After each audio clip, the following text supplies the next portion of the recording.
When we go through a painful experience, an unexpected drift in a friendship, a breakup, losing a project, or a rejection we didn't see coming, our mind almost always reacts the same way. It desperately starts looking for explanations. We get obsessed with the question, why? Why did they change their mind overnight? Why didn't they value my effort? Why did they choose to walk away without giving a clear reason? What did I do wrong for things to end up like this? We spend days, weeks, or even months replaying old conversations in our heads, looking for signs we missed, and trying to fit together the pieces of a puzzle that simply makes no sense. We convince ourselves that if we can just understand the exact reason for what happened, the pain will vanish and we can finally move on. But reality is usually very different. In most cases, the answer we're waiting for never arrives, and when it does, it rarely brings the peace we were looking for. More often than not, other people's explanations are incomplete, confusing, or simply excuses to justify their own choices. Today, we're going to reflect on a simple yet deeply freeing truth. Not everything that hurts needs an explanation to be accepted.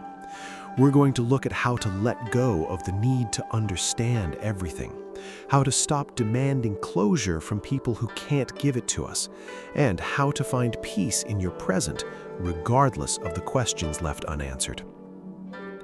Demanding an explanation when you're emotionally hurt is a very human reaction. At its core, looking for answers is an attempt to regain control. When someone hurts us or rejects us suddenly, we feel like the ground under our feet has become unstable. If we can just understand why it happened, our mind gets the illusion that the situation is logical, predictable, and safe again. We tell ourselves, if I understand the reason, I can stop it from happening to me again. However, that's where the trap lies. We tie our ability to heal to someone else's behavior. It's like saying, I can't be okay until you explain why you did this to me. By thinking this way, we hand the key to our well-being to the very person who caused us pain in the first place. Besides, we need to be honest about the nature of human answers. Many times, people don't even fully understand why they do what they do. They act out of their own fears, immaturity, confusion, or an inability to manage their emotions. Expecting someone who doesn't know how to handle their own life to give you a clear, transparent explanation of their behavior is asking for something they simply can't give. Learning to move forward without an answer isn't giving up. It's taking back your independence.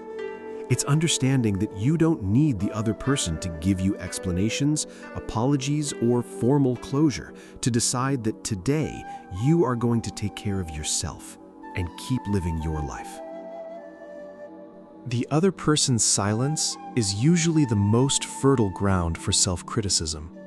When someone walks away without an explanation, or when a project falls apart for no clear reason, the human mind can't stand the blank space.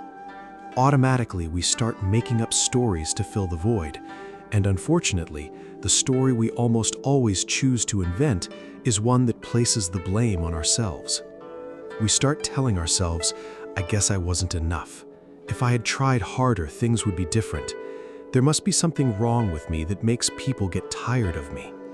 We turn someone else's silence into a verdict on our self-worth. It is crucial to learn to separate two completely different things, objective facts and the interpretations we build around them.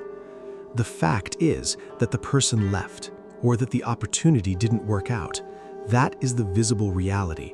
The interpretation that you aren't worthy enough or that you're destined to fail is just a story your mind creates out of insecurity and sadness. Someone else's rejection or lack of clarity says far more about their limits, their priorities, and where they are in life than it does about your actual worth. When you accept that you don't need to know the exact reason behind their actions to keep your dignity intact, You stop inventing stories that only serve to hurt you.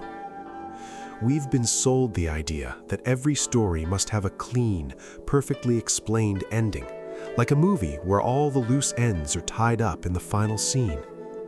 We wait for that one last conversation where everything becomes clear, where both sides understand each other, apologize, and say goodbye in peace. But real life is often messy, incomplete, and imperfect. Many times, forcing that last conversation just to get closure only creates more friction and pain. You look for an apology and find excuses. You look for clarity and find coldness or avoidance. You end up walking away from that interaction feeling even more confused and exhausted than before. True closure isn't a conversation you have with the other person. It's a choice you make on your own. Closure comes when you realize that the fact that something has ended is, in itself, all the information you need. You don't need to analyze it anymore. That person's behavior, their distance, or their lack of commitment is already a clear answer, even if no words were spoken. Accepting that some stories stay unfinished is part of emotional maturity. Peace doesn't come from solving every mystery of the past, but from no longer needing the past to be any different than it was. To stop dwelling on wounds that have no answers, you need to train your mind to stay present. It's not about suppressing the pain, but about refusing to feed it with endless overthinking. Here are 3 simple guidelines to help you let go of the search for answers. First, separate acceptance from approval. Accepting what happened doesn't mean you agree with it, or that you think it was fair, or that you excuse someone's bad behavior or lack of consideration. Accepting simply means recognizing reality as it is. This happened, I cannot change it, and it is out of my control. When you realize that acceptance isn't agreeing with the other person, but freeing yourself from fighting the facts, letting go becomes much easier. Second, set a limit on overthinking. It's natural for memories or questions to pop into your head from time to time. When you catch yourself replaying the same conversation again and again, or searching for explanations in your mind, gently pause and tell yourself, I've thought about this enough for today. Going over it again won't change what happened. Then, gently shift your attention to a physical or concrete task in front of you. Third, focus on what this experience asks of you today.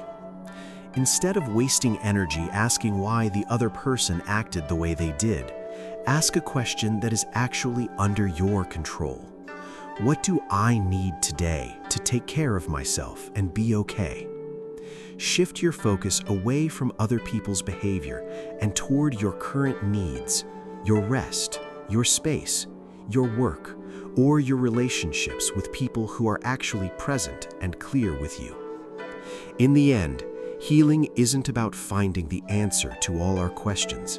Healing is reaching a point where those questions no longer control your day or steal your peace. There will be chapters in your life that close without a clear explanation. There will be people who leave without saying thank you or offering an apology. There will be projects that fail without you fully understanding what went wrong. And none of that stops you from building a good, clear, and meaningful life.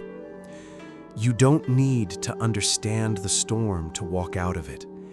It is enough to take today's step, care for your immediate surroundings, and allow time to do its quiet work.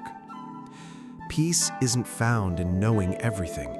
It is found in the calm certainty that you can be okay, even with questions left unanswered. Let me know in the comments, what story or unanswered question are you ready to let go of today to regain your peace? I look forward to reading your thoughts. Thank you for sharing this time for reflection. If these words brought you clarity, subscribe to keep exploring ways to live with more peace and presence. Have a peaceful day and keep walking at your own pace.